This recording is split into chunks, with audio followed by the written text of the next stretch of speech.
that you can't afford. Look at me.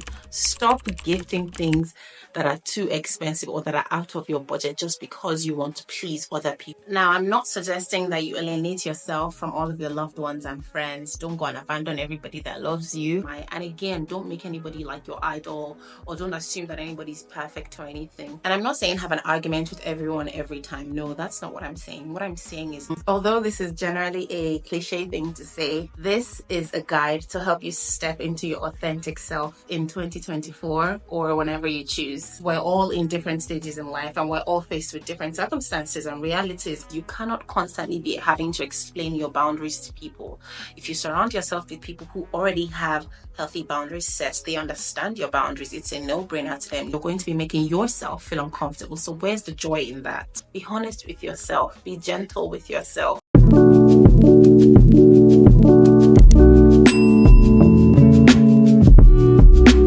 Hi guys, welcome back to the channel. If this is your first time here, a big round of applause for you.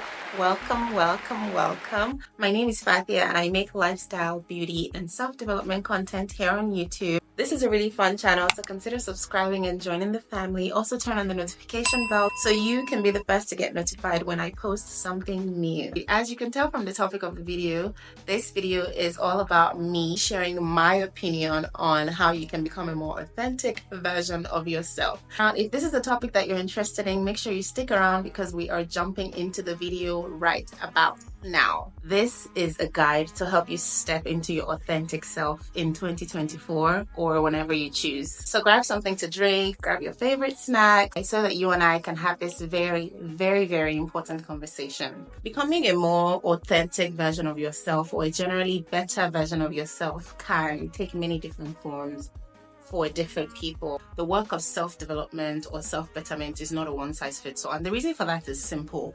It's because we're all in different stages in life and we're all faced with different circumstances and realities, and that's really why you cannot really assume that this self-betterment thing is a one-size-fits-all and what I say is going to work for everybody across the board. No, that's not the case. When the time comes to step into a better version of yourself or into your higher self, you just know. There's no telling, right? There's no telling, or you're going to feel it in your core that it's time for a change. It's time for a new life. It's time for growth. It's time for me to move to the next stage. You feel it in your core. There's no telling. You just know that it's time, right? You know that it's time for some inner work, some very, very difficult inner work, but usually very, very rewarding in the end of it. Like I mentioned earlier, self-work is continuous work. It's never ending work. You learn new things as you spend more time with yourself. You learn new things as you spend more time with other people. It's just work that never ends. You always find new ways. If you're a person who reflects and who is always embracing growth, you find that you always find new ways to improve yourself. You always find new ways to put new feathers in your hat, in terms of just who you are, generally your values, and just who you are in your core. The number one point that I have to share as it relates to stepping into a more authentic version of yourself is learning to be okay with being in your own company. Learning to be okay with it just simply being by yourself, being alone. Now, I'm not suggesting that you alienate yourself from all of your loved ones and friends. Don't go and abandon everybody that loves you. But the simple truth is, for many people, when you sit down and try and evaluate how much time you actually spend by yourself in your own company, evaluating your values, learning more about yourself, asking yourself important questions, you find that you become uncomfortable. You realize that you don't really spend that much time alone, that when you're not in the company of somebody else, or when you're not like on the phone with somebody else. And alone time is important so that you can reflect. Reflection is important so that you can become a better version of yourself, so that you can become a more authentic version of yourself. So if you don't spend time alone, what time then do you get to reflect? What time do you get to evaluate your values? What time do you get to ask yourself important questions? And then ultimately, what time do you get to better yourself? Sitting down and thinking about how you handled certain situations at work, certain situations with your family, certain situations with your friends. Are there things that you could have said better? Are there things that you could have handled better? Are there things that you could have taken generally a better approach to? How do you think that you can handle said situation better if it occurs again in the future? These are things that are very, very important to do, because more often than not, we find ourselves in the same situation more than once, and then Sometimes we find that the same mistakes that we made the first time in the first instance, we make it again when it happens again.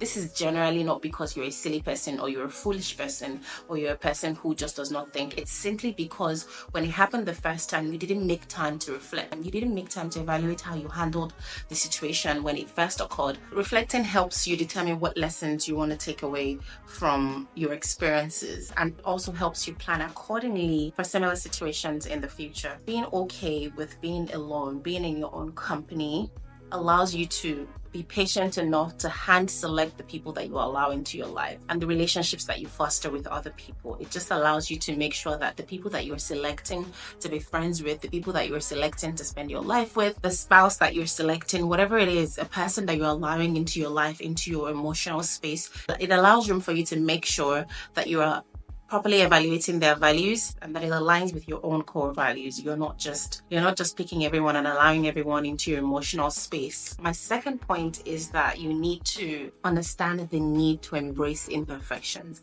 Now, I'm not saying be stuck in your ways or don't be open-minded or don't be willing to evolve and just grow. What I'm saying is that if you embrace your mistakes, you're able to call your own bluff and tell yourself when you mess up. But if you're not honest with yourself and you don't embrace mistakes and understand that mistakes, if approached properly, are actually a stepping stone to a better self, you're not doing the actual work to become a better version of yourself because you're lying to yourself about who you truly are in your core, or you're generally not owning up to the mistakes that you make. Mistakes can be painful, especially when you hold yourself to a high regard. And what I mean by that is some of us, me personally, I hold myself in very, very high regard. So when I make silly mistakes, sometimes I'm embarrassed to own up to these mistakes because I cannot even believe that I allowed myself to slip up like that. Like, I did that. And so that will hold you back a great deal. When I started to accept my mistakes and call my own bull, it just made life easier. I know when to apologize. I know when to step away from certain situations and just remove myself. This is a really, really important step to take if you're going to be a better version of yourself, if you're going to be a more authentic version of yourself. Own up to your mistakes. Understand that mistakes are not the end of the world. My next point is honest communication. Communicate exactly what you mean and how you mean it. For me, I've only just recently started to communicate honestly because I'm probably the least confrontational person that you're going to come across, except with my husband. I'm very honest with him. But with other people in my life, I tend to just leave things to pile up and I bottle things up. And when I find that certain things that I am uncomfortable with, I feel like if I share, I'll probably lose them or they'll probably feel uncomfortable. And the last thing I want to do is make somebody feel uncomfortable. And so I will bottle things up. I wouldn't say how I'm feeling. I wouldn't say what I mean. When you begin to communicate honestly, people learn your boundaries. People learn the things that you're okay with and people learn the things that you're not okay with. People know the lines that they shouldn't cross with you. People know the lines that they shouldn't cross with you, and not in a disrespectful way. Just these are the things that this person will not accept. It's just plain simple. These are the things that this individual will not accept. So look at me real quick. Honest communication is going to take you to the next level because everyone around you knows that what you see with this person is what you get. They're going to tell you how they feel and they're going to tell you exactly how they're feeling it. It is then left for you to do what you will with the information that they share with you. So honest communication is like your best friend when you're working towards becoming a more authentic version of yourself. I'm not saying have an argument with everyone every time. No, that's not what I'm saying. What I'm saying is that be direct in your communication. In simple, plain words, express how you're feeling. For people who are not confrontational, you're bound to feel like whatever you share, maybe because it contradicts what the other person wants, you're going to make them feel uncomfortable. But if you don't share it, you're going to be making yourself feel uncomfortable. So where's the joy in that? So honest communication is the key, okay? Honest communication is probably one of the most important points that I'm going to share with you today. Let's talk about money. You knew money had to be one of the points. You can't be spending money you don't have to impress people that don't care about you. You're spending money before it even comes in. That's not how to be penny wise. In order to become a more financially stable version of yourself, you need to be penny wise. You need to I know that it's a little ancient, but we literally have an Excel document to manage our finances. I know there are better ways to do that, but you have to be penny wise because what happens with not being penny wise or buying things that you can't afford or gifting things that you can't afford, especially gifting things that you can't afford. Look at me. Stop gifting things that are too expensive or that are out of your budget just because you want to please other people. Stop doing it. So what ends up happening is people on the outside have these expectations of you and they think that you can afford it because that is what you have portrayed. At the end of the day, you're constantly broke. I mean, and I've been there. I've been very, very silly with my money and my spending, but I know better now, and that's why I'm able to share with you. And don't get me wrong, I always say a prayer that may Allah make me better than what people see me as, but you cannot be foolish in your spending if you're going to be your better self, or if you're going to step into your higher self, or if you're going to be a more authentic version of yourself. I literally have a monthly budget for gifts,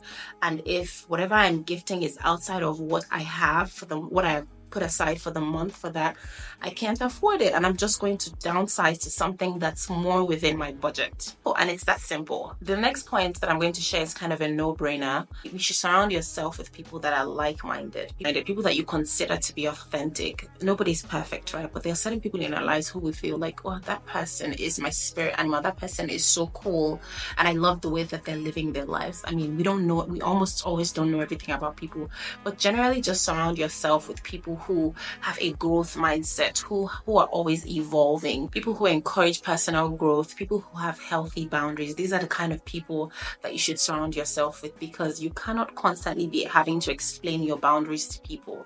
If you surround yourself with people who already have healthy boundaries set, they understand your boundaries, it's a no-brainer to them. You don't need to feel uncomfortable communicating your boundaries to them. You don't need to feel uncomfortable around them just because you have set boundaries, because they have boundaries as well, right? So surrounding yourself with like-minded people, with people who are also working towards, bettering themselves, or who are generally who you just consider, who you admire, just people who you admire. And again, don't make anybody like your idol, or don't assume that anybody's perfect or anything, but just there are people around us who we admire on a base level, and we just love the way that they handle their stuff. Surround yourself with more people like that. It does make life easier. It makes growing easier. Your growth generally doesn't make them uncomfortable. The fact that you're constantly changing doesn't offend them, or they don't think that you're pretending, because they know what it takes to do self-work. They know how many stages you have to go through to become a better version of yourself. To be honest with you, I cannot even remember how many versions of myself that I have been through in the last, say, 2 years. I have changed so much that sometimes I don't understand myself. The next point that I'm going to share is something that I've talked about on my channel before: being judgmental. When you judge people, it makes it hard to do self-work. That what you don't know is that judging other people cripples you in more ways than you're aware of, because you've put them in this box. And then when you then want to do things to better yourself, you feel a little bit of guilt in there, like, this is too cliche. That's because when the next person did it, you were raising your eyebrows and squinting your nose.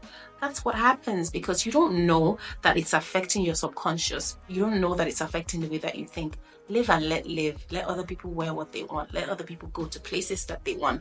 Let other people speak the way that they want to speak. Let other people relate with who they want to relate with. Stepping into a more authentic version of yourself takes a lot of honesty. Be honest with yourself. Be gentle with yourself. Be honest with other people. Be gentle with other people. Live and let live. It's really that simple. And putting yourself first is not selfish. If you don't do self-work, you're giving a mediocre version of yourself to people. If you do self-work, you're giving a quality version of yourself to people. The next point that I'm going to share is a little bit harsh, but I'm going to go with it. Stop making excuses for people. More often than not, people know exactly what they're doing. And so when you constantly make excuses for people, you're betraying yourself, because you know your core values, you know the kind of people that you want around you, but you're constantly making these excuses for other people because you don't want to be the bad egg. You don't want to look like the bad person. But let me be the one to tell you that people know exactly what they're doing. And I'm not, again, like I said earlier in the video, I'm not saying alienate yourself from everybody, or cut everybody off, or delete everybody from your life. What I'm saying is that when things are constantly happening that seem like your boundaries are being crossed, or you're being disrespected, and you're but of course, express yourself, express your dissatisfaction with whatever it is that has happened. Bottom line is, people know what they're doing. I think that I have shared a good number of points, and this brings us to the end of the video. If you've learned anything from this video, or if you've enjoyed this video, do also give it a thumbs up. like, share, subscribe, comment, all that good stuff. Until my next video, toodles.